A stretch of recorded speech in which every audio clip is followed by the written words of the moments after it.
एजेंटे में स्वागत है आपका। मैं हूं योगेंद्र, आप देख रहे हैं खास खबर। खास खबर में बात करेंगे, दिल्ली के चुनाव का ऐलान हो गया है। 8 फरवरी को मतदान होगा और 11 को तस्वीर साफ हो जाएगी, यानी कि मतगणना की तिथि है। मुद्दे क्या होंगे किसी से छिपे नहीं है, लेकिन दोनों तरफ से ही, खासकर बीजेपी और आम आदमी पार्टी ने, दोनों ने सरकार बनाने के दावे पेश कर दिए हैं। चले मैं आपको मजमून दिखाता और उसके बाद में हमारे पैनलिस्ट हमारे साथ में जुड़ चुके हैं, जिनसे हम चर्चा करेंगे इस मुद्दे पर। दिल्ली विधानसभा की मतदान और परिणाम की तारीखों के ऐलान के साथ ही चुनावी सरगर्मियां बढ़ गई है। यह चुनाव आम आदमी पार्टी और भाजपा के लिए ज्यादा चुनौतीपूर्ण है। Date of poll is 8 February, Saturday. 7 January this time was Friday. Single phase. Date of poll is 8 February 2020, Saturday. How can it be January? Today is 6 January already. Counting of votes shall be done on 11 February 2020. Date before which election shall be completed is 12 January or the time of notification, whichever is earlier. अभी सत्ता में आम आदमी party है और अरविंद केजरीवाल मुख्यमंत्री। 2015 में हुए विधानसभा चुनाव में आम आदमी पार्टी ने 54% मत और 67 सीट लेकर सबको चौंका दिया था, लेकिन हाल ही में हुए लोकसभा चुनाव में भाजपा ने सभी 7 सीटों पर कब्जा जमा लिया। बीजेपी के लिए इस बार सरकार बनाना बड़ी चुनौती है, क्योंकि वह सत्ता से 22 साल से दूर बैठी है। कांग्रेस का मत प्रतिशत भी घटा है और 2015 में 0 सीट भी हासिल हुई है। तारीखों के ऐलान के साथ ही भाजपा, कांग्रेस और आम आदमी पार्टी ने अपनी सरकार बनाने का दावा किया है। मुझे ये भी पूछते हैं कि अमित भाई आधार क्या है।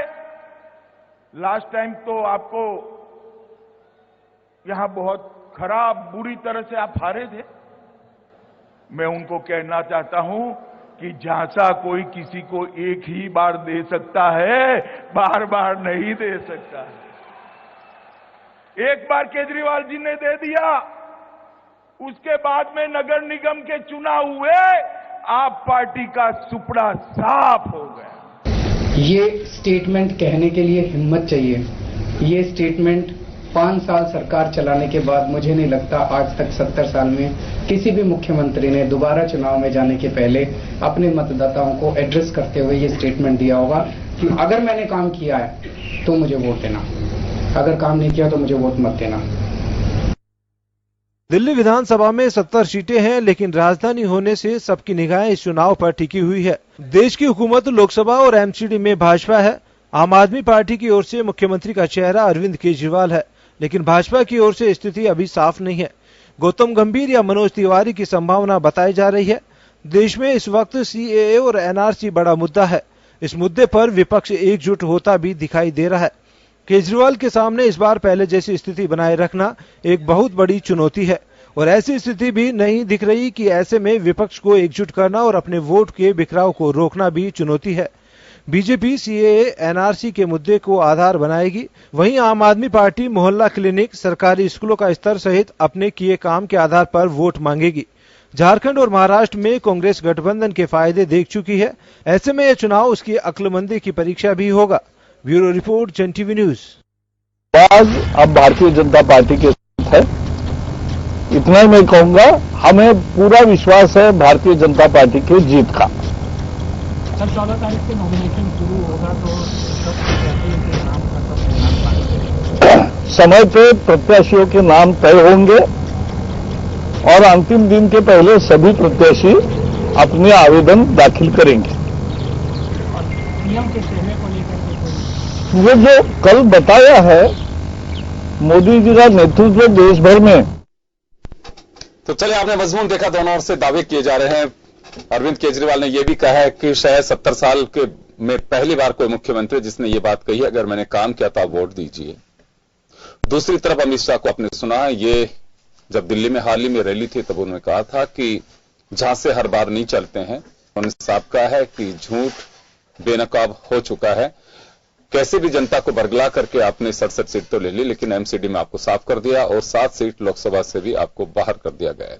चलिए हम आगे बढ़ते हैं। हमारे साथ वीरेंद्र शर्मा जी भाजपा नेता हैं, देवेंद्र शास्त्री जी आम आदमी पार्टी नेता हमारे साथ में जुड़े हुए हैं, उपेंद्र राजपुरोहित जी हमारे साथ समीक्षक हैं और श्याम सुंदर शर्मा साहब जुड़ रहे हैं, वरिष्ठ पत्रकार।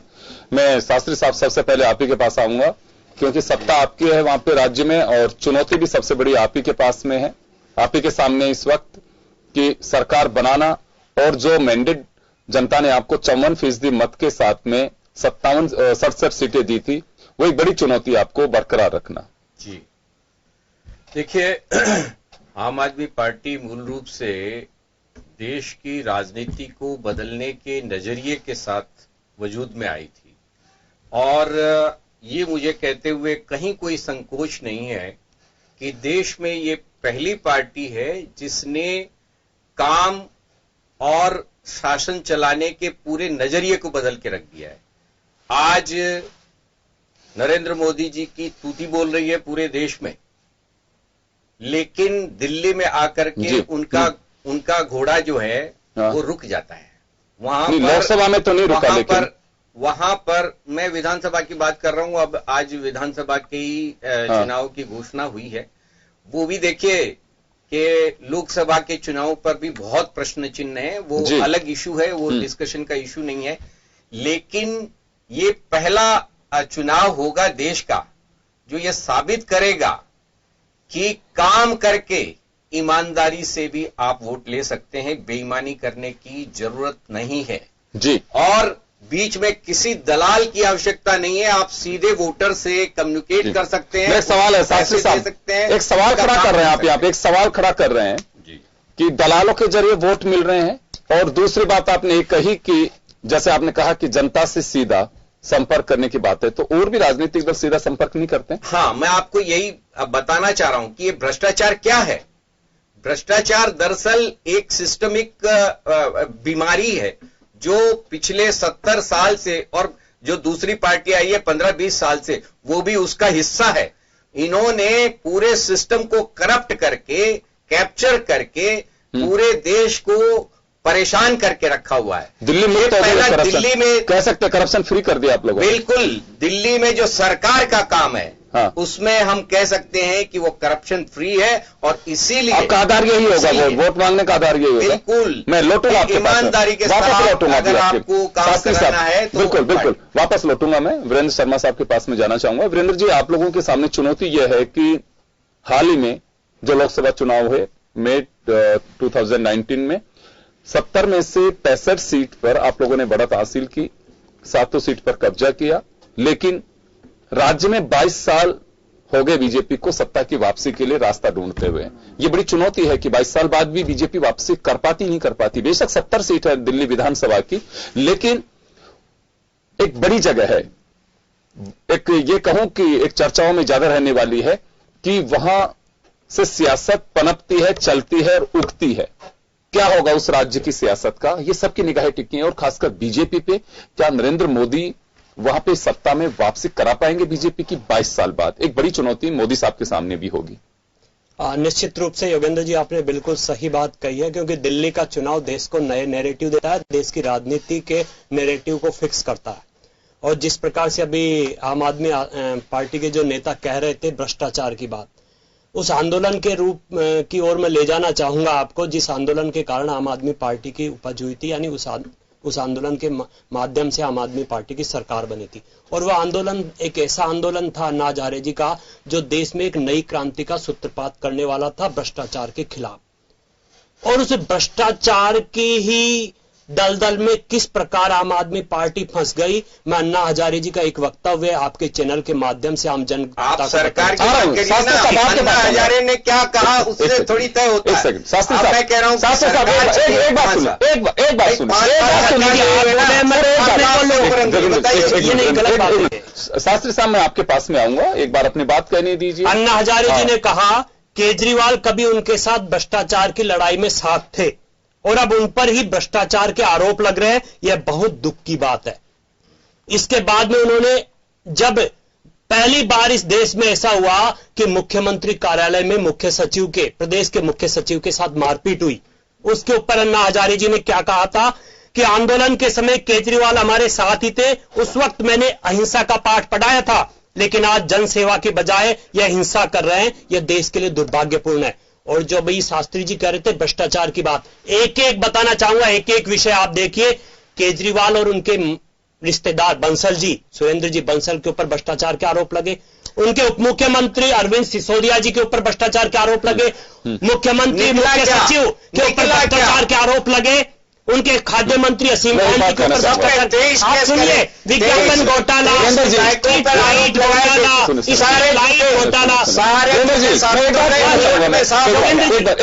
मेरी पूरी बात जरूर करेंगे। एक बात कहना चाहूंगा, देखिए राजनीति में दो बातें हैं, आरोप और एक प्रूफ होना। जी आरोप बिल्कुल लग सकते हैं। अभी जो सवाल एक खड़ा है, मैं अभी उपेंद्र जी के पास जाऊंगा, तब भी मेरा एक सवाल होगा कि आरोप एक महज है। लेकिन अरविंद केजरीवाल ने देखिए एक नई शुरुआत की है। मैं इस स्लोगन को मैं कहूंगा कि हर राजनीतिक दल को एक कहना चाहिए कि जनता को परीक्षा लेनी है हमारी। जनता के अदालत में जा रहे हैं और उन्होंने जो बात कही भी ये बात कि ये सबको एक अजीब लग रहा होगा कि अगर मैंने काम किया तो आप वोट दीजिए, अगर आप संतुष्ट हैं तो वोट दीजिए, नहीं तो मत दीजिए। ये एक मुझे लगता है कि हिम्मत की बात है। ये अगर वास्तव में करप्शन किया है, जनता को संतुष्ट नहीं कर पाए तो उन्होंने निश्चित रूप से जनता भी जवाब देगी। और जिस प्रकार जिस व्यक्ति के कारण इस पार्टी का उदय हुआ, वह व्यक्ति लगातार उनका जवाब देता जा रहा है, चाहे भ्रष्टाचार के ऊपर हो, चाहे अहिंसा के ऊपर हो। जिस प्रकार नगर निगम में जो आपकी बाढ़ हुई, इसका मतलब आप अन्ना हजारे को नकार रहे हैं? इसका मतलब आप अन्ना हजारे को नकार रहे हैं क्या? आप अन्ना हजारे को नकार रहे हैं? अन्ना हजारे जी ने आपकी नगर निगम में हाथ तो क्या कहा था कि सत्ता की भूख के कारण केजरीवाल की आ रही है, यानी आप सत्ता की भूख भी है, आपकी पार्टी को सत्ता की भूख भी है। ये हम नहीं कर रहे, हम नहीं कर रहे, अन्ना हजारे जी कर रहे हैं। मैं वापस योगेंद्र जी इसके अलावा एक बात और सुनिए, बात हो गया आरएसएस और बीजेपी अन्ना हजारे को भी इस्तेमाल करती है। ये देखिए आप अभी देख लीजिए कौन चीज आराम से पीछे सरकार बना ली, आम आदमी पार्टी की सरकार के कारण से सरकार में आए। योगेंद्र जी देखिए, हिंदुस्तान में पहली बार ऐसा हुआ कि जिस पार्टी को जिन फाउंडर्स मैन ने बनाया, वही फाउंडर्स मैन उस पार्टी को छोड़ के चले काम पे बात कीजिए ना। फाउंडर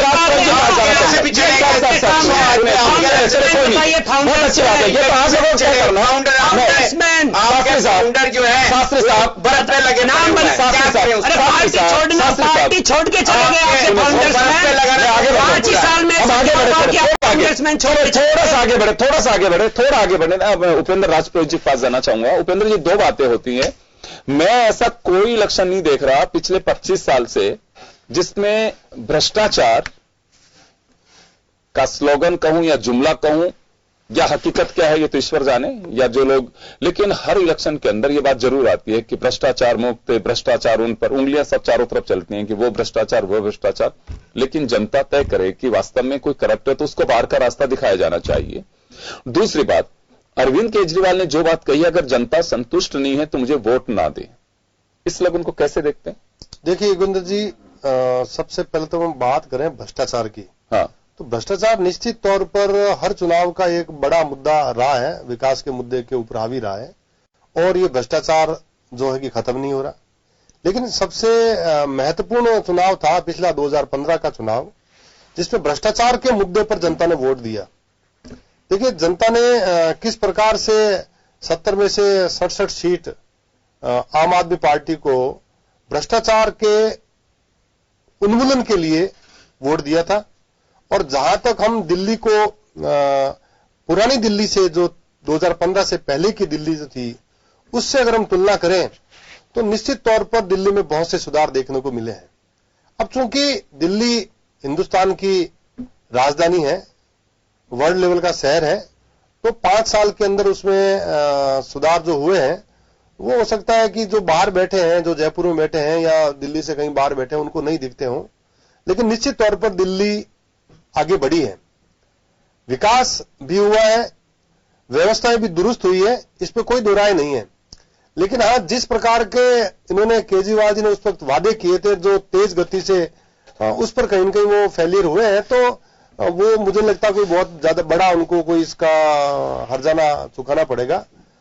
और देखिए अभी लास्ट जो आपने मेरे से बात पूछी कि उन्होंने कहा कि मैंने काम किया है तो मुझे वोट दीजिए, ये मैं कहूंगा कि राजनीति का शालीन उन्होंने उदाहरण पेश किया है। क्योंकि कोई भी बच्चा तैयारी करता है तो उसको पता है कि मैंने तैयारी कितनी कर रखी है और मेरे नंबर कितने आएंगे।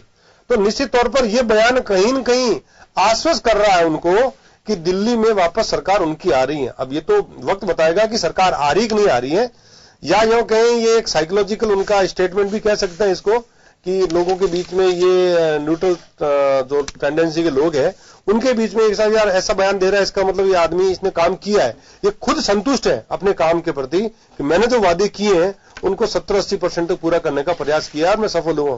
तो लेकिन वोटर तो देख रहा है, मैं वही कह रहा हूं शास्त्री साहब, कहीं ना कहीं इन्होंने या तो इनकी खुद सेल्फ सर्टिफिकेशन है कि मैंने न्याय कर दिया अपने साथ भी और दिल्ली के साथ भी, या यूं कहें कि ये कहीं न कहीं साइकोलॉजिकल एक स्टेटमेंट है, बीजेपी के नेले पर दहला मारा है, वहां से चौके छक्के रोज आते हैं, बड़े बड़े विकास के, अभी देख रहा था मैं जावड़ेकर जी विकास की बात करें, दिल्ली में विकास, इनको शर्म नहीं आती?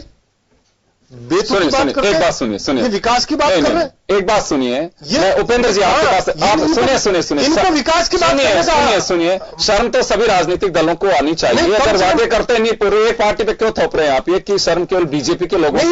इस वक्त उन्होंने बयान दिया इसलिए कर रहा हूं मैं, मैं उस पर भी आ रहा हूं, मैं कांग्रेस पर भी आऊंगा। शर्म तो सभी राजनीतिक दलों को आनी चाहिए। जावड़ेकर क्या इसमें गुनाह कर रहे हैं? मैं कांग्रेस पर भी आऊंगा। अभी जावड़ेकर जी इस वक्त ये बात कर रहे हैं विकास की बात, शर्म आनी चाहिए जावड़ेकर जी को ये बयान देते हुए। नहीं, अब मैं आजाद क्या होगा फिर बीजेपी अगर विकास के नाम पे वोट ना मांगेगी, फिर किस विकास का बताइए, कहां है विकास? तो ये छोड़ देना चाहिए। तो केजरीवाल ने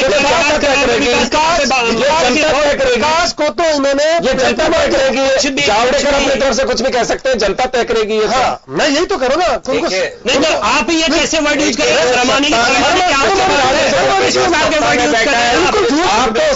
सुनिए, आप सत्ता में नहीं है, आप सत्ता में नहीं है दिल्ली में, तो आपने आपने एक भी नई स्कूल खोली, आपने एक भी नई स्कूल खोली, एक भी नई बस लेकर आए, एक भी नई बस लेकर आए, आपने कहाँ विकास किया है? आप सीसीटीवी कैमरे किया, सीसीटीवी कैमरे आपने लगाए, जनता को दिखना चाहिए, बीजेपी को दिखे ना दिखे, बीजेपी अपनी योजनाओं को दिखाएगी, ये तो जनता को तय करना है। बात तो वहां के मुख्यमंत्री ने बोली है कि यदि मैंने काम किया है तो मुझे वोट दीजिए। अब जनता फैसला कर देगी। तो जनता ने फैसला किया, लोकसभा चुनाव नगर निगम चुनाव में जनता ने फैसला किया है। टीवी पे प्रचार करके ये चुनाव जीत गए। हल्ला आप भी कर रहे थे, हल्ला आप कर रहे थे अभी। आपने क्या काम किया आप बताइए, आप एक एक काम बताइए। बिजली में क्या हुआ? आपने कहा तुम फ्री में बिजली देंगे, क्या हुआ? कहाँ बड़े बड़े बिल आपने देखा बिजली के? पानी, गंदा पानी आपने वहां पर, दिल्ली की जनता त्राई कर रही है गंदे पानी के लिए। आपके पास एक भी नई बस आई क्या? एक भी नए स्कूल, एक भी नई यूनिवर्सिटी खोली आपने? आप बताइए ना, मैं घूम के आऊंगा। अरे भाई,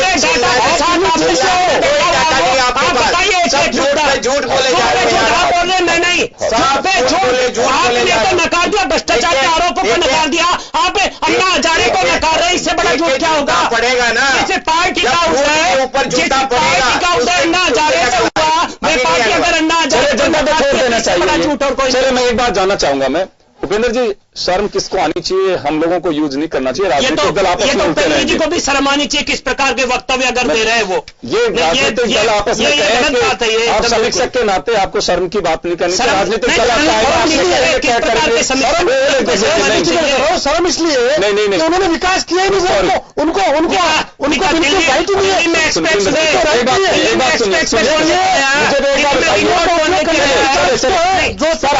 आप पार्टी मत बनिए, आपका काम सीधा देखने का है। अगर विकास किया है, दावा कोई भी कर सकता है, कांग्रेस भी दावा करे कि साहब हमने तो आजादी में समीक्षक के रूप में इनको शर्म आनी चाहिए। देखिए ऐसा है, बात ये देखिए, जो सत्ता में बैठा है और आपके मुंह पे झूठ बोल रहा है तो उसको शर्म आनी ही चाहिए। आपको शर्म आनी चाहिए, आप झूठ बोल रहे हैं। झूठ बोलेंगे तो शर्म आनी चाहिए, आपको भी शर्म आनी चाहिए, आप झूठ बोल रहे हो। जनता देख रही है कि कौन जनता देख रही है ना, जनता देख रही है, स्ट्रीट लाइट्स में घोटाला हुआ जनता देख रही है, विज्ञापनों का घोटाला हुआ जनता देख रही है। आपके मंत्री अपने ही बेटे को कानूनी सलाहकार बनाते, सरकार में सलाहकार बनाते, जनता देख रही है। चिल्ला करके सत्येंद्र जैन का हवाला घोटाला वो भी जनता देख रही है। गया मुख्य सचिव चिल्लाने से मुख्यमंत्री के कार्यालय में मुख्य सचिव के साथ किस प्रकार मारपीट हुई वह भी जनता देख रही है। क्या देख रही है जनता? जनता ने कहा कि झूठ किस प्रकार आपने हिंसा की, आपके विधायक अमरपुल्ला खान सारे किस प्रकार हिंसा में साथ दिया वह भी जनता देख रही है। बोलने से कुछ नहीं बनने वाला। ये सच है, वो जनता दिल्ली की जनता देख रही है। जो है पूरी तरह एक्सपोज हो चुका है। अन्ना हजारे भी झूठ थे क्या? आप ये बता दीजिए शास्त्री जी, अन्ना हजारे जी भी झूठ बोल रहे हैं क्या? अन्ना हजारे आराम से अपने गांव में रुके हुए हैं। तीनों वक्तव्य मैंने अन्ना हजारे जी के बताए हुए झूठ है क्या? काम पर बात करिए। अन्ना हजारे जी ने सरकार के काम पे वक्तव्य दिए और मैं आपको भ्रष्टाचार की जंगी आम आदमी पार्टी को बताया, अरविंद केजरीवाल का नायक बताया।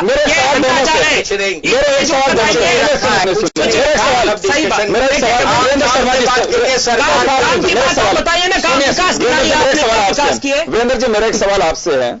सवाल ये होगा, हालांकि अरविंद केजरीवाल ने अभी इस बात का जिक्र नहीं किया, लेकिन आने वाले दिनों में होगा। पहली मर्तबा दिल्ली में ऐसा रहा है कि पहली बार ऐसा नहीं हुआ है कि केंद्र में और राज्य में एक विचारधारा की सरकार नहीं रही है। बहुत बार हुआ है। अटल बिहारी वाजपेयी के सामने शीला दीक्षित भी रही हैं, और जब कांग्रेस की गवर्नमेंट रही तो बीजेपी की सरकार भी रही हुई है। तो ऐसा नहीं है। यहां एक अभी जो सबसे बड़ी प्रॉब्लम आई है, किसी को तो पता ही नहीं था कि एलजीबी को नाम की चिड़िया बैठती है वहां पे। लोगों का एहसास और आभास हुआ कि एलजी भी है। एलजी को लेकर के हर कोई किसी ने देखा कि काफी हर्डल्स पैदा किए एलजी ने। जिन चीजों पे डिसीजन करना चाहिए था उन पे भी नहीं किए, अटका अटका करके बैठते रहे। सबको मालूम है इस बात को लेकर के, कई बार इस बात को लेकर के सवाल उठे। ये सीधे केंद्र के इशारे के आरोप लगे कि केंद्र सरकार के इशारे पे एलजी एक हर चीज में राइडर लगा करके और लिंगर ऑन कर रहे हैं, हर फाइल को, विकास की चीजों को रोकने की कोशिश कर रहे हैं। कई बार मीडिया में भी इन चीजों को आया। इसका क्या जवाब होगा बीजेपी के पास में? क्योंकि तो जनता जानना चाहेगी कि एलजी ऐसा क्यों कर रहे थे। जी वीरेंद्र जी। जी देखिए, हर व्यवस्था का वहां की शासन में एक व्यवस्था होती है, उसी के अनुसार दिल्ली में भी उपराज्यपाल की एक व्यवस्था है। और मैं समझता हूं उन्होंने जिस भी आधार पे कार्रवाई की गई, एक संवैधानिक पोस्ट है, वो तो वही बताएंगे। उसके ऊपर कोई भी टिप्पणी करना मेरे लिए सही नहीं होगा। जी, लेकिन सुनिए, लेकिन एक परंपरा जो है वो एक शुरुआत यूं ही होती है। जैसे आज कहा जाता है, आप लोग कहते हैं कि साहब कांग्रेस के जमाने में ऐसा था, इंदिरा गांधी का वक्त ऐसा था। हम उससे तुलना नहीं कर सकते, हम उसको फॉलो कर रहे हैं। आम आदमी की समझ में बैठता है कि आप भी उसे ही फॉलो कर रहे हो। अगर आज ये बात होगी, कल को गवर्नमेंट अगर चेंज होती है तो तकलीफ तब होगी आप लोगों को भी। जैसे भाजपा शासित राज्यों को राष्ट्रपति शासन लगा करके 4 जगह से सत्ता से बाहर कर दिया गया था। आपको ध्यान होगा, राम जन्मभूमि वाले इश्यू के अंदर अटल बिहारी वाजपेयी, लालकृष्ण आडवाणी ने बड़ी बात उठाई थी, राज्यपालों की भूमिका को सीमित कर देना चाहिए। उन्होंने बताया था कि आने वाले दिनों में भी पीढ़ियों को भुगतना पड़ेगा। केंद्र सरकार टूल बना करके तो काम ले सकती है, कहने को संवैधानिक पद है, लेकिन टूल के रूप में काम लेती हैं। ये मैं कोट करके बता सकता हूं कि स्पीच हर जगह से बोले गए थे, लेकिन आज भी हालात वही हैं। तो मैं जो परंपरा की बात कर रहा हूं कि संवैधानिक पद पे बैठने वाले व्यक्ति के ऊपर कुछ भी निरंकुशता कहीं नहीं होती है साहब। राइडर उस पे भी होते हैं। कोई भी किसी संवैधानिक पद पे बैठता है तो ये नहीं है कि जचे जो जैसे ही कर सकता है, सिस्टम होता है उसका कोई। हम संवैधानिक दायरे के उनके रेस्पेक्ट के आधार पर अगर कोई बोलेगा नहीं तो मुझे लगता है कि ये ठीक नहीं होगा। डेमोक्रेटिक सिस्टम है, अगर कोई गलत होता है तो उसे दुरुस्त करना चाहिए, ये गवर्नमेंट की ड्यूटी थी। लेकिन पूरा 5 साल आपस में उलझन में, कभी केजरीवाल उलझ रहे हैं, कभी एलजी उलझ रहे हैं, कभी क्या हो रहा है, कभी क्या हो रहा है, एक नया वहां पे इस तरह के हालात बन गए। मुझे नहीं लगता है कि इलेक्शन में ये मुद्दा बिल्कुल शांत रहेगा। देखिए, जो एलजी की भूमिका है वो उससे पहले बीजेपी का भी शासन रहा है, कांग्रेस का भी शासन रहा है। इस तरह की परेशानी उससे पहले इस लेवल और मुख्यमंत्री के सामने, मुख्यमंत्री ने भी इस समय की परेशानी कभी एलजी के सामने नहीं की। आप भी चिल्लाए ना, आप भी स्वीकार कीजिए, अब आप भी स्वीकार कीजिए। आपने किसको बोलने दिया? आपने किसको बोलने दिया? आपके मुख्यमंत्री की भूमिका किस प्रकार रही है एलजी के प्रति, वह भी देखिएगा दिल्ली की जनता ने। तो आपकी भूमिका है, एलजी की भूमिका को जनता जानती है। आप कहने को लायक कि नहीं एलजी के लिए कुछ कुछ भी वीरेंद्र जी एक बार मुझे सवाल करने दीजिए, क्योंकि आपने शास्त्री साहब मेरा सवाल है, नहीं किया। सुने शास्त्री साहब मेरा सवाल है, सुने देखिए योगेंद्र जी, जो पार्टी मुख्य सचिव मुख्य सचिव की इज्जत नहीं कर सकती, वो आप लोग एक दूसरे को सुनिए, आप एक दूसरे को सुनिए, अगर ऐसे सुनेंगे नहीं तो फिर आप लोग उलझते रहिए, मैं आराम से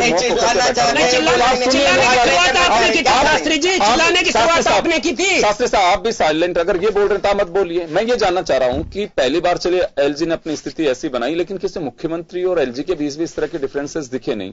केजरीवाल इतने संजीदा व्यक्ति हैं, इतना मैंडेट मिला था, जनता उनके साथ में थी, वो भी कई जगह संयम खोते नजर आए। देखिए, कोई किसी भी मूवमेंट पर अरविंद केजरीवाल जी ने कोई अपना सेंटिमेंट या अपना जो है धैर्य नहीं छोड़ा।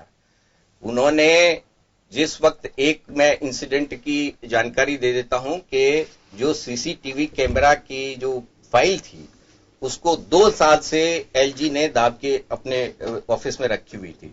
तो अल्टीमेटली डिप्टी सीएम और सीएम जो है एलजी के पास गए और उन्होंने कहा कि आप हमारी वो सीसीटीवी की, बोले कि मैं कर दूंगा। तो कहा कि नहीं आप कर देंगे तो अभी कर दीजिए, 2 साल तो हो गए।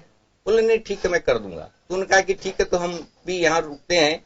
तो उन्होंने उनके यहां पर वो धरना दिया ऑफिस में, और 10 दिन के बाद में वो एलजी ने इस तरह से, आप सोचिए कि एक संवैधानिक पद पर बैठा हुआ व्यक्ति 2 साल तक एक फाइल दबा के बैठा है और 10 दिन तक उसके ऑफिस में धरना देने के बाद वो फाइल क्लियर होती है। आप सोचिए कि संवैधानिक पदों का दुरुपयोग कांग्रेस ने भी किया, इसमें कोई शक नहीं है। कांग्रेस ने भी राज्यपालों के अधिकारों का दुरुपयोग किया, लेकिन बीजेपी के शासनकाल में वो एक्सट्रीम पे पहुंच गया।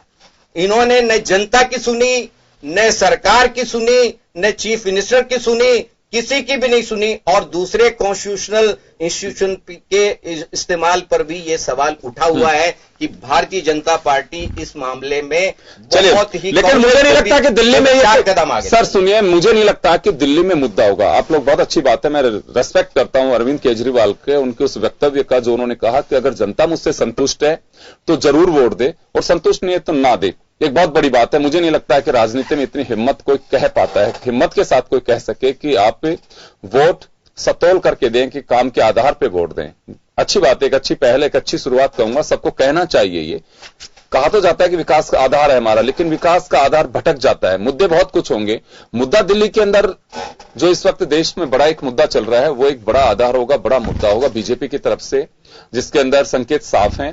केंद्र सरकार की योजनाओं का जिक्र कितना होगा ये तो मुझे मालूम नहीं है, लेकिन सीएए एनआरसी एक बड़ा मुद्दा दिल्ली में होगा वीरेंद्र जी, क्योंकि ये बात जब झारखंड में और महाराष्ट्र में कही जा सकती है चुनाव के दरमियान, तो निश्चित रूप से दिल्ली तो इसका गढ़ है, चर्चा वहां पे भी रहेगी। तो बीजेपी अपने एजेंडे में ये इस पे चुनाव लड़ रही है कि ये पहले जो केंद्र सरकार कर चुकी उनको आधार बनाएगी? ये देखिए, आधार सभी विषय बनेंगे, चाहे वो विकास के हो चाहे भ्रष्टाचार के हो। जिस प्रकार के इस देश ने पहला ऐसा मुख्यमंत्री देखा है जिसने केवल धरने देने के अलावा कुछ नहीं किया, और इस देश के इतिहास में भी पहली बार ऐसा हुआ है कि एक मुख्य सचिव के साथ मुख्यमंत्री कार्यालय में मारपीट हुई। इस बात का जवाब अगर शास्त्री जी दे दें इसी चैनल के माध्यम से, आप जनता शास्त्री साहब अगर आप बोलेंगे तो ये भी बोलेंगे। इसके साथ मैं मौका दूंगा आपको, मैं मौका दूंगा, लेकिन वीरेंद्र जी एक बात सुनिए, अब रिपीट करने से मुझे लगता है कोई फायदा नहीं है। आप कह चुके, इसके साथ आप मैं तो उसमें, चलिए मैं ब्रेक के लिए रुक रहा हूं, ब्रेक के बाद वापस लौट रहा हूं, छोटे से ब्रेक के लिए रुकेंगे।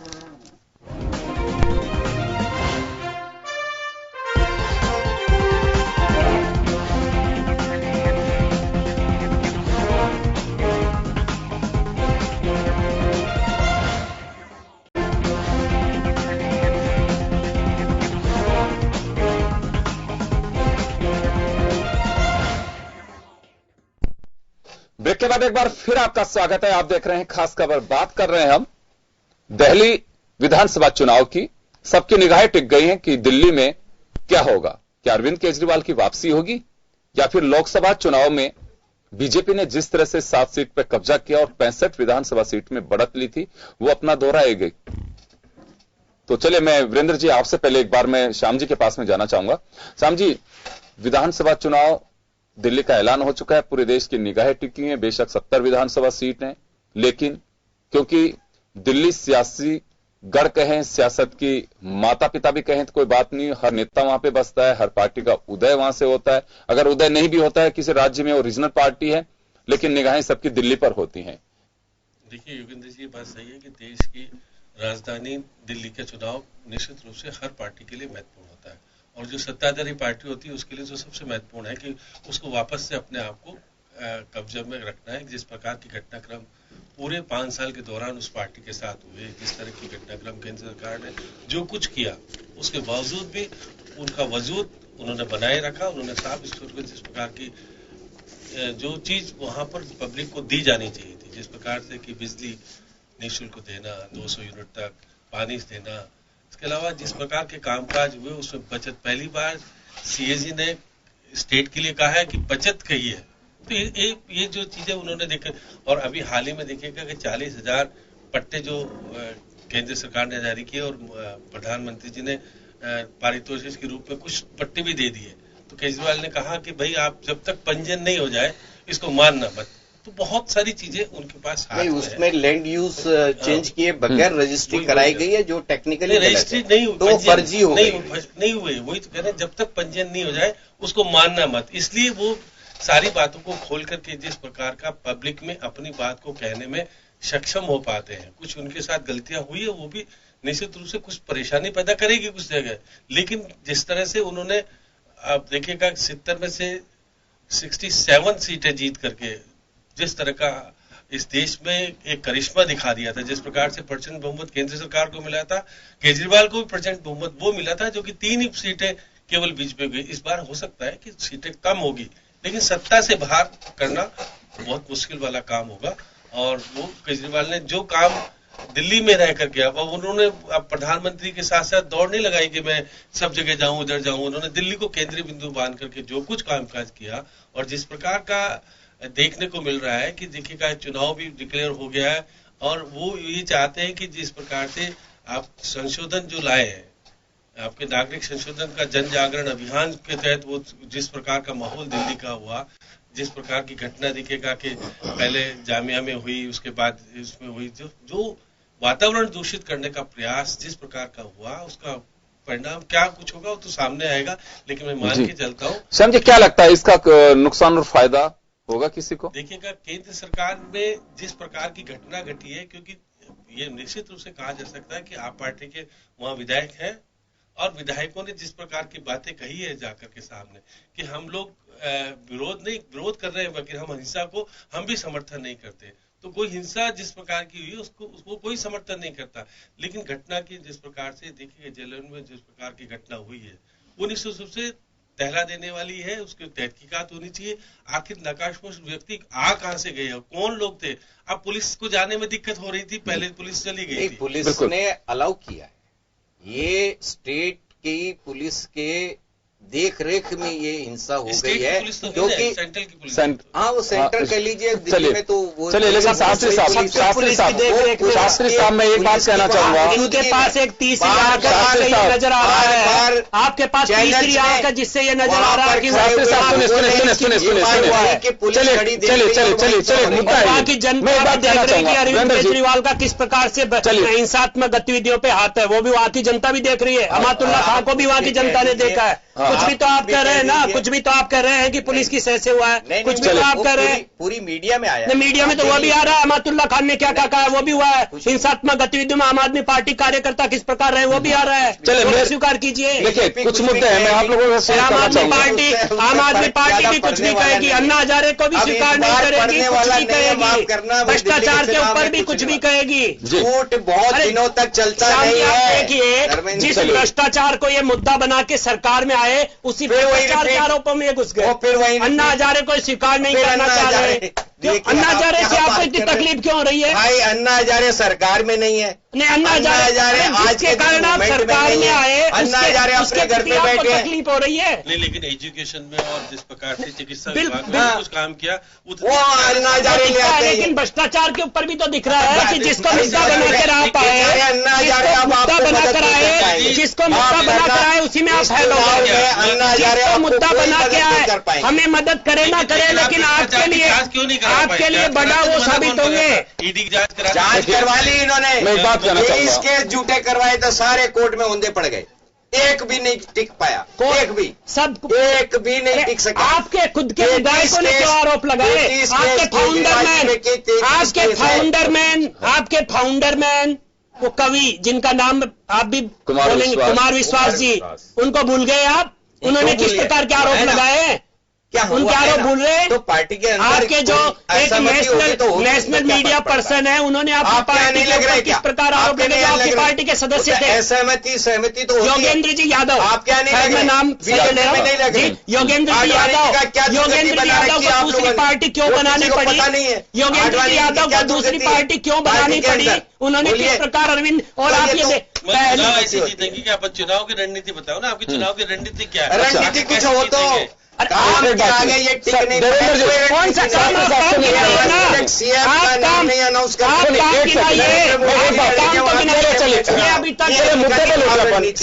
अभी तक ये इस डिबेट में अपना एक भी काम नहीं गिना पाए और ये काम की बात सुनिए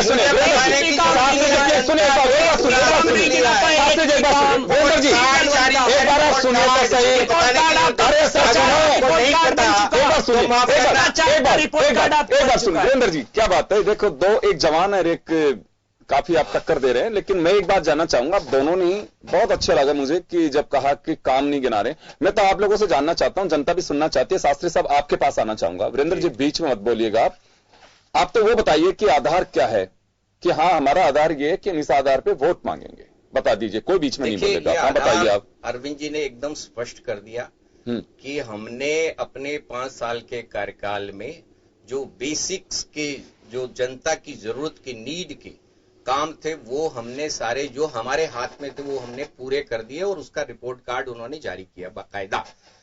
एजुकेशन, शिक्षा के क्षेत्र में जो काम आज सरकारी स्कूलों के अंदर दिल्ली में हुआ है वो विश्व रिकॉर्ड है। इस तरह की सरकारी स्कूलें इस लार्ज स्केल पर कहीं पर डेवलप नहीं हुई है और कहीं पर यह नहीं हुआ है कि प्राइवेट सेक्टर की स्कूलों से बच्चे सरकारी स्कूलों में ट्रांसफर होने लेने लगे।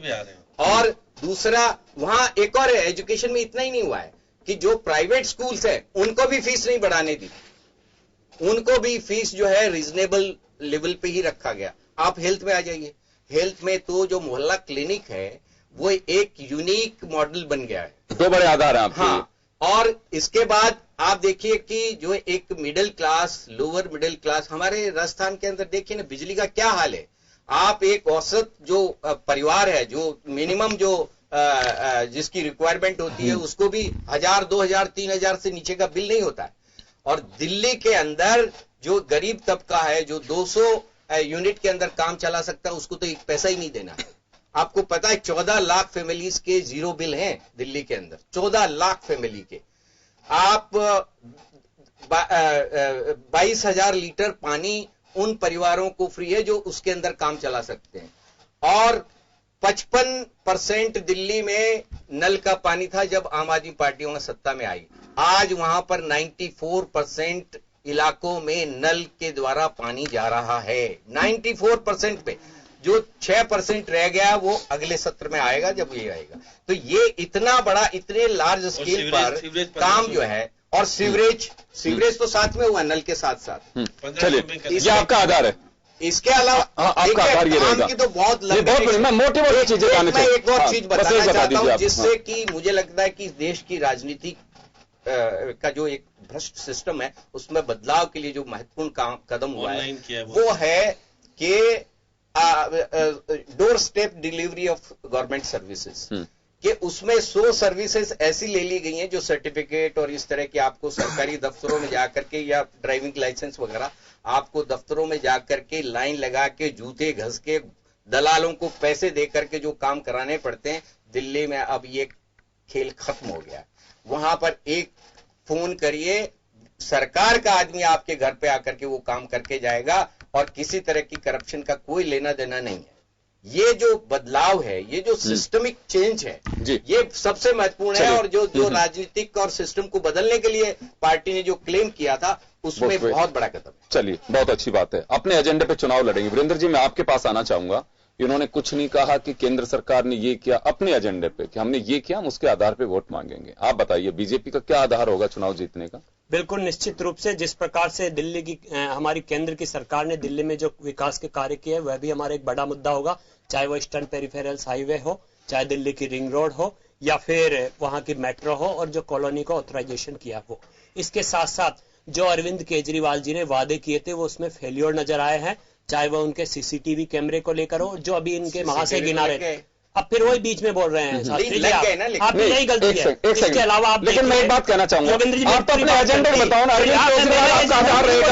मैं मेरा पूरा एजेंडा बता रहा हूँ आपको। हम आम जनता के पास जाएंगे कि किस प्रकार दिल्ली की जनता को गंदा पानी इन्होंने प्रोवाइड किया, किस प्रकार इन्होंने शिक्षा में एक भी स्कूल, एक भी कॉलेज, एक भी यूनिवर्सिटी दिल्ली में नहीं खुली, किस प्रकार मोहल्ला क्लिनिक जो इन्होंने खोले थे वहां पे जानवर किस प्रकार के नजर आए वह भी आम जनता ने वहां की देखा है। और इसके साथ साथ जिस भ्रष्टाचार को मुद्दा बनाकर आम आदमी पार्टी सरकार में आई थी, उसी भ्रष्टाचार पे आम आदमी पार्टी इन 5 सालों में गिरी रही है। उनके मुख्यमंत्री, उनके उप मुख्यमंत्री, उनके कानून मंत्री, उनके शिक्षा मंत्री, उनके स्वास्थ्य मंत्री, उनके महिला एवं बाल विकास विभाग मंत्री और उनके स्वास्थ्य मंत्री सब जिस प्रकार उनके गिरे हुए नजर आए भ्रष्टाचार में, वह सबसे बड़ा मुद्दा होगा दिल्ली के इस चुनाव में। चले, बहुत अच्छी बात है, जनता को तय करना। अब जी मैं उपेंद्र जी के पास में जा चाहूंगा। उपेंद्र जी, एक बड़ी बात यह है कि मुद्दा कोई भी होगा, लेकिन एनआरसी और सीएए ये बड़ा मुद्दा होगा, क्योंकि अमित शाह को मैं भी सुन रहा था, उन्होंने साफ, हालांकि आज नहीं कहा उन्होंने, 2 दिन पहले उन्होंने जब ये चर्चा की, जब जोधपुर में भी आए तो भी आम आदमी पार्टी को उन्होंने ललकारा सीएए और एनआरसी को लेकर के। एक बड़ा मुद्दा है, यह मुद्दा विकास पर इतना भारी होगा। उपेंद्र जी, बिजली के मुद्दे पे भी इन्होंने राजस्थान सरकार को घेरा है। आपने इसी चैनल के ऊपर बिजली के मुद्दे पर राजस्थान सरकार की बहुत वाहवाही की थी, आपको यहीं पे उसका भी जवाब दे तो बहुत अच्छा रहेगा। चलिए, अभी तो मैं आना चाहूंगा क्योंकि विकास एक एजेंडा होना चाहिए। देखिए, और क्या विकास पर दोनों तरफ से मोदी सरकार ने भी कुछ तो किया ही होगा, केजरीवाल ने भी कुछ किया होगा, तो ये मुद्दा इस पे भारी होगा। एक पॉइंट बोल, मैं आऊंगा सर आपके पास में, जरूर आऊंगा। देखिए, दिल्ली की जनता अपने आप में बहुत मैच्योर है, वहां का सभी जगह, ये तो सवाल बिल्कुल मत खड़ा करिए, हर जगह का मतदाता मैच्योर है। वो मैच्योरिटी उन्होंने 2015 में बहुत तगड़ी साबित की थी, और मुझे नहीं लगता कि यहाँ पर दिल्ली के अंदर राष्ट्रीय मुद्दों पर चुनाव लड़ा जाएगा। वहां स्थानीय मुद्दे होंगे, विकास के मुद्दे होंगे, क्योंकि लोकल चुनाव है ये, तो लोकल मुद्दे ही यहाँ पर हावी रहेंगे। राष्ट्रीय मुद्दों पर भारतीय जनता ने अपनी राय स्पष्ट 7 सीटें देकर के दे दी थी, तो मुझे लगता है कि यहाँ पर राष्ट्रीय मुद्दों का कोई दिल्ली के लोकल असेंबली चुनाव के अंदर एनआरसी या सीए को लेकर के कोई बहुत ज्यादा फायदा भारतीय जनता पार्टी को मिलने जा रहा है, ऐसा किसी दृष्टि नहीं दिखता। ठीक है, मैं श्याम जी के पास जाना चाहूंगा। श्याम जी, एक बात मैं कहना चाहूंगा, यहाँ पे हाल ही में देखिए अब एक एजेंडा रह गया है कि सीएए और एनआरसी के बाद में 2 आइडियोलॉजिकली डिवीजन हो गया इस देश की सियासत, पॉलिटिकल पार्टीज का। कुछ लोग समर्थन में हैं, कुछ लोग इसके खिलाफ, और कुछ बिल्कुल मौन धारे हैं कि जैसे नीतीश कुमार से आप पूछो तो हाथ जोड़ देते हैं, कुछ नहीं कह पाते हैं। यहां एक बड़ी बात जो होगी, बात यह है कि झारखंड में जिस तरह से कांग्रेस ने अलायंस में शामिल हुई, क्या दूसरे राजनीतिक दलों का भी यहां कुछ प्रेशर होगा कि, क्योंकि अभी एजेंडा विरोधियों का यह है कि मोदी को सरकार से बाहर करिए एक राज्य से। दिल्ली में बीजेपी के लिए एक बड़ी चुनौती होगी कि जब वहां पे केंद्र में बैठते हैं, हमने 65 सीट पे बढ़त लिया 2019 के ही लोकसभा चुनाव में, तो हम क्यों ना सत्ता पे काबिज हों। तो यहां कुछ इफेक्ट आएगा महाराष्ट्र की सियासत का, झारखंड का? देखिए योगेंद्र जी, निश्चित रूप से, क्योंकि दिल्ली चुनाव बिल्कुल अलग ढंग का हो गया है। कारण है कि कांग्रेस किस इस रास्ते पे जाएगी अभी तय होना बाकी है। केजरीवाल के साथ रहेगी या केजरीवाल से अलग चुनाव लड़ेगी, अब वो सब चीजें आप कुछ ही दिन में आपके सामने होगी। लेकिन बीजेपी के सामने, लेकिन चेहरे 2 ही होंगे, अरविंद केजरीवाल और नरेंद्र मोदी इस चुनाव के। झारखंड के चुनाव में जिस प्रकार का बीजेपी ने स्थानीय मुख्यमंत्री जी के नाम की घोषणा की, क्या मनोज तिवारी को मुख्यमंत्री घोषित कर पाएंगे नहीं कर पाएंगे, एक बड़ा मुद्दा है। क्योंकि चुनाव आपके सामने अगर नरेंद्र मोदी और अमित शाह लड़ते हैं तो आपको चुनाव मुख्यमंत्री तो बनने नहीं हो दोनों में से। तो इसलिए केजरीवाल का निश्चित रूप से पलटवार होगा कि आखिर मुख्यमंत्री कौन होगा दिल्ली का, ये भी तो तय करना पड़ेगा आपको आगे आने वाले समय में। तो मैं मान के चलता हूं कि बहुत सारी रणनीतियां दिल्ली में काम करेगी। दिल्ली में क्योंकि मिली जुली पब्लिक है, वहां कोई एक कह नहीं सकते कि ये है, वहाँ अलग अलग पॉकेट है, वहाँ पे मध्य प्रदेश के भी मिलेंगे, राजस्थान के भी मिलेंगे, यूपी के भी मिलेंगे, बिहार के भी मिलेंगे। तो एक अलग तरह की वहाँ आइडियोलॉजी और इस तरह की चीजें हैं। केजरीवाल खुद भी क्योंकि बाहर से आकर के खुद बसे हैं वहां पर, हरियाणा से रखते हैं, लेकिन उन्होंने जो 5 साल में रह करके काम किए वो काम किसी से छिपे हुए नहीं है। जिस प्रकार के भले ही उनके ऊपर कुछ आरोप लगे, तो आरोप लगते हैं सबको, लेकिन केंद्र सरकार उसके अंदर कामयाब इतने तरीके से सिद्ध नहीं हो पाई। कहती रही, करते रहे। उनके 21 विधायकों को जिस प्रकार से बाहर किया, फिर वापस से चुनाव हुआ, क्या हुआ, उपचुनाव में किस प्रकार की स्थिति बनी। तो ये निश्चित रूप से चुनाव बहुत बड़ा संदेश देश को देगा। अगर केजरीवाल चुनाव जीत करके वापस आते हैं तो निश्चित रूप से मान के चलेगा कि केंद्र की सरकार फिर बंगाल और बिहार में भी नहीं जीत पाएगी, 100% है। इसलिए खैर, तो बहुत बात की बात है, क्या होगा भी कहना बहुत जल्दबाजी होगा। यहाँ पर बुद्धिमत्ता की ध्यान देनी पड़ेगी कि वो केजरीवाल के साथ रहकर के चुनाव लड़े या उसको सहयोग किस प्रकार से करे, इस पर निर्णय करना होगा, क्योंकि सिनेरियो बहुत अलग तरह का है। क्योंकि यह देखिए, मैं इस वजह से कह रहा हूं, सीएए और एनआरसी के मामले में जैसे राजस्थान में ही कांग्रेस गवर्नमेंट की ओर से ये पैदल मार्च का आह्वान किया गया था, तो आम आदमी पार्टी को भी उसमें शामिल किया। रामपाल जाट उस मंच पे थे, अरविंद केजरीवाल भी कई बार ये बात कह चुके। यह मुद्दा ऐसा होगा कि बीजेपी लेकिन अब जिस तरह से जनजागरण अभियान और जिस तरह से सब जगह चला रही, तो मुझे लगता है कि इस मुद्दे को जरूर बीजेपी उठाने की कोशिश करेगी। और अगर ये मुद्दा उठाते हैं तो क्या इस मुद्दे पर विपक्ष एकजुटता के साथ में केजरीवाल के साथ आएंगे? देखिएगा, कल का वो तो एजेंडा था, कल खुद अमित शाह दिल्ली में चुनावी सभा की तरह की है और उसके आज घोषणा होगी चुनाव की। ये एक स्ट्रेटेजी के तहत है। उन्होंने निश्चित रूप से एनआरसी और दोनों को मुद्दा बनाने का प्रयास किया और लोगों को कहने का प्रयास किया है कि हम मुस्लिम विरोधी नहीं है और मुस्लिम को हम ऐसा नहीं करना। लेकिन जिस प्रकार के घटनाक्रम जो है, विश्वास जिस प्रकार की घटना हुई है, मैं निश्चित रूप से कह सकता हूं कि बहुत पोलराइजेशन होगा या नहीं होगा। ये तो दिल्ली का एक अलग तरह का चुनाव है। मैं मान के देखिए, ये तो प्रधानमंत्री भी कई मर्तबा कह चुके हैं कि हिंदुस्तान के किसी भी मुस्लिम को अपने अंदर असुरक्षा की भावना बिल्कुल नहीं बनाने की जरूरत है, क्योंकि किसी की भी नागरिकता पे कोई खतरा नहीं है। बार बार इस मंच से कह रहे हैं, अमित शाह भी कह रहे हैं। तो ये क्यों हिंदू और मुसलमानों वाला मामला क्यों उपज के आ रहा है बार बार? आपके सामने खुद सीतारमण यहाँ थी, उनसे जब 2-3 चीजें की गई तो वो क्लियर नहीं कर पाई, वो कह नहीं पाई। वो कह रही कि हाँ, मतलब अनुच्छेद 14 में क्या है उसके अनुरूप ये संविधान संशोधन हुआ है क्या, ये थोड़ा सा एक बार वो क्लियर नहीं कर पा रहे। इसलिए कह रहे हैं कि जैसे कि आप ईसाई को देना चाहते हैं, ईसाई बहुसंख्यक है यूरोप में, वहां भेजिए। हम क्यों लेना चाहते हैं हिंदुस्तान में ईसाइयों को? तो ये सारी चीजें, बहुत सारी चीजें इसमें छिपी हुई राजनीति है और निश्चित रूप से अब केजरीवाल तो इसके पक्ष में नहीं है। और जिस प्रकार का उन्होंने कहा है, जो वातावरण बना है, अब क्योंकि वोटों की राजनीति के रूप में जिस प्रकार से इस्तेमाल वो करेंगे, बीजेपी करेगी 100%, उसमें दो राय नहीं। वो हिंदुत्व के नाम पर आगे बढ़ना करेगी, लेकिन आप पार्टी क्योंकि जिस चले समय कम है, मैं चारों के पास में आना चाहूंगा। मैं देवेंद्र शास्त्री साहब कुछ कह रहे हैं बीच में। जी शास्त्री साहब। मैं एनआरसी और जो एक्ट आया है नागरिकता वाला अमेंडमेंट एक्ट, उसके बारे में कहना चाह रहा हूं कि दरअसल ये बीजेपी और सरकार जो है वो पब्लिक को भरमा रही है। असल में नागरिक जो पाकिस्तान से प्रताड़ित आए हैं उनकी नागरिकता के खिलाफ कोई भी नहीं है, इवन मुस्लिम भी नहीं है, लेकिन उसकी आड़ में इन्होंने हिंदू मुसलमान बना दिया उसको। उनका अपना एजेंडा है, लेकिन उसका वो बैकफायर कर गया। एनआरसी की वजह से वो बैकफायर कर गया, क्योंकि वो केवल मुसलमानों को इफेक्ट नहीं कर रहा है, वो बहुसंख्यक हिंदुओं को इफेक्ट कर रहा है। वो असम के अंदर उसका एग्जाम्पल आ गया, उसको पूरा का पूरा स्क्रैप करना पड़ा इनको और रिवर्स करना पड़ा है। तो असल में जो एक स्टेट से दूसरे स्टेट्स में चलिए, लेकिन ये मुद्दा हो सकता है, लेकिन शास्त्री साहब ये मुद्दा हो सकता है, इस मुद्दा हो सकता है। अब इस मुद्दे पर अगर आप एजेंडा आपका विकास का है, उसका अगर दावा कर रहे हैं, कितना भारी पड़ेगा, कितना समझा पाएंगे? 2 जनजागरण अभियान चलेंगे, उस दौरान बीजेपी अपने सीएए और एनआरसी के अभियान को आगे बढ़ाएगी। आप कहेंगे कि हम लोगों ने जनता का काम किया, वो भी एक अभियान लेकर के चलेंगे। ये तो तय करना होगा जनता को कि वास्तव में किसके अभियान को हाथ थामती है, किसके अभियान को आगे बढ़ाती है। मैं वीरेंद्र शर्मा जी के पास में जाना चाहूंगा। वीरेंद्र जी, चुनाव तो वैसे तो देखिए विकास का एक एजेंडा होता है, और दिल्ली में खासकर अगर यही बात आप किसी दूसरे राज्य में कहेंगे तो मैं सहमत हूं कि विपक्ष के पास में होता क्या है, अगर जो सत्ता में बैठा उसकी कमजोरियों को उजागर करना, और जो सत्ता में बैठा हुआ है वो अपनी खूबियां बताए कि हाँ, हम इस आधार पर वोट मांग रहे हैं।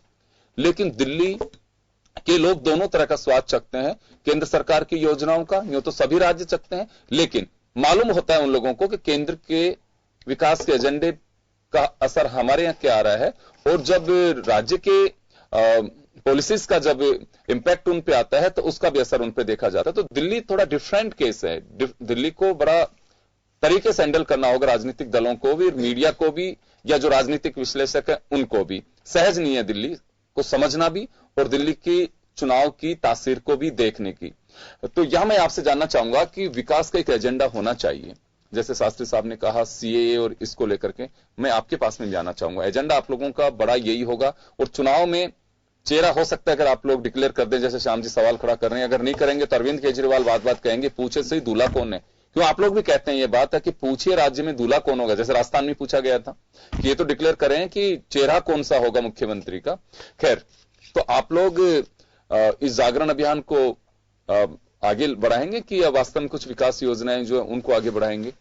जी देखिए, निश्चित रूप से विकास एक बड़ा मुद्दा होगा, और विकास के साथ साथ केजरीवाल जी का भ्रष्टाचार, केजरीवाल जी की हिंसा, केजरीवाल जी की तुष्टीकरण की नीति और उनकी सत्ता की भूख, ये भी एक बड़ा मुद्दा होगा। और इसके साथ साथ जो केंद्र सरकार ने कठोर कदम उठाए इन 6 महीनों के अंदर, चाहे वो सीए को लेकर हो, चाहे कश्मीर को लेकर हो, चाहे दूसरी नीतियों को लेकर हो, निश्चित रूप से वह दिल्ली चुनाव में बड़ा मुद्दा होगी, और भारतीय जनता पार्टी उन मुद्दों को लेकर आम जनता के पास जाएगी। चलिए, मैं श्याम जी आपके पास में आना चाहूंगा। मैं उससे पहले उपेंद्र जी आपके पास में आना चाहूंगा। राष्ट्रीय मुद्दे, जैसे आपने पहले कहा कि राष्ट्रीय मुद्दों के आधार पर लोकसभा का चुनाव हुआ, लेकिन झारखंड में हाल ही में बीजेपी का एक इश्यू रहा है, ये हर मंच से लोकल इश्यूज के बजाय सीए एनआरसी को ज्यादा भुनाने की कोशिश की गई। परिणाम बीजेपी के पक्ष में नहीं रहा। देखिए, एजेंडा हर राजनीतिक दल का होता है, लाभ हानि उस समय हम प्लान नहीं कर सकते कि वास्तव में इसका इंपैक्ट आएगा कि नहीं आएगा, लेकिन हर राजनीतिक दल की अपनी एक रणनीति होती है। देखिए, यहां अभी जो चुनाव हुए, झारखंड के हुए, महाराष्ट्र के हुए जी, वहां भारतीय जनता पार्टी ने राष्ट्रीय मुद्दों को बड़ी प्रखरता से रखा, लेकिन जनता ने कह दिया राष्ट्रीय मुद्दों के लिए हमने लोकसभा चुनाव में आपको मैंडेट तो विधानसभा में लोकल इश्यूज चलेंगे। बिल्कुल 100% लोकल इश्यू चलेंगे। अच्छा, राष्ट्रीय मुद्दे नहीं रह पाएंगे? नहीं रह पाएंगे। चलिए, श्याम जी क्या लग रहा है, चेहरे दो ही माने, अरविंद केजरीवाल, नरेंद्र मोदी? देखिए, अब क्योंकि मजबूरी है, नरेंद्र मोदी पहले भी एक चेहरा रख करके चुनाव लड़ चुके हैं। पिछले चुनाव में भी नरेंद्र मोदी ही चेहरा थे, उनको दोनों को जिस प्रकार से हार का सामना करना पड़ा, इस बार भी मैं मान के चलता हूँ, क्योंकि राजस्थान भी जाएगा चुनाव लड़ाने के लिए, बहुत व्यापक पैमाने पर देखिएगा कि कांग्रेस बीजेपी दोनों ही लेके जाएंगे यहाँ से। आप पार्टी तो जाएंगे, शास्त्री जी तो बिल्कुल बड़ी मुश्किल से बुलाए, ये तो आज ही जा रहे थे। आप पार्टी तो खुद अपने वापस स्टेब्लिश है, इसलिए कुछ लोग जाएंगे, लेकिन यहाँ के लोग ओम बिरला थे वहां पे, चुनाव लड़ा रहे थे, प्रभारी बने थे वो भी। तो जिस प्रकार से, लेकिन दिल्ली में अभी तक, राजस्थान तो ठीक है, वहां पर प्रमुख रूप से किसके मुद्दे पर चुनाव लड़ोगे, किसको आगे करके चुनाव लड़ोगे, ये एक समस्या बीजेपी के सामने खड़ी रहेगी। कांग्रेस का रणनीति क्या रहेगी, कांग्रेस सहयोगी बनके आप पार्टी के साथ रहेगी, क्या रहेगी, इसमें थोड़ा सा हो जाएगा खुलासा। तो आप पार्टी निश्चित रूप से सत्ता में आ सकती है, इसमें दो राय नहीं है। चलिए, कहना बहुत जल्दबाजी होगी कि आखिर सरकार किसकी बनेगी, दोनों ही तरफ से अपने अपने दावे होंगे, अपने अपने मुद्दे होंगे, लेकिन चुनाव काफी रोचक होगा। लेकिन कांग्रेस के लिए भी परीक्षा की घड़ी है कि वह अपने आप को इस चुनाव में किस तरह से स्टेब्लिश कर पाएगी। महाराष्ट्र और झारखंड का सौदा उनके लिए काफी महत्वपूर्ण रहा, लेकिन अब दिल्ली, ये कांग्रेस की एक परीक्षा की घड़ी भी है, और साथ ही बीजेपी और आम आदमी पार्टी दोनों सत्ता के लिए जूझती भी नजर आएंगे। किसकी सत्ता बनती है ये 11 फरवरी को तय हो पाएगा, लेकिन तब तक मुद्दे काफी आएंगे सामने और चीजों पे सबकी निगाहें भी टिकी रहेगी। बने रहिए आप जन टीवी के साथ। आप सभी का बहुत बहुत शुक्रिया। खास खबर में इतना ही, दीजिए इजाजत, नमस्कार।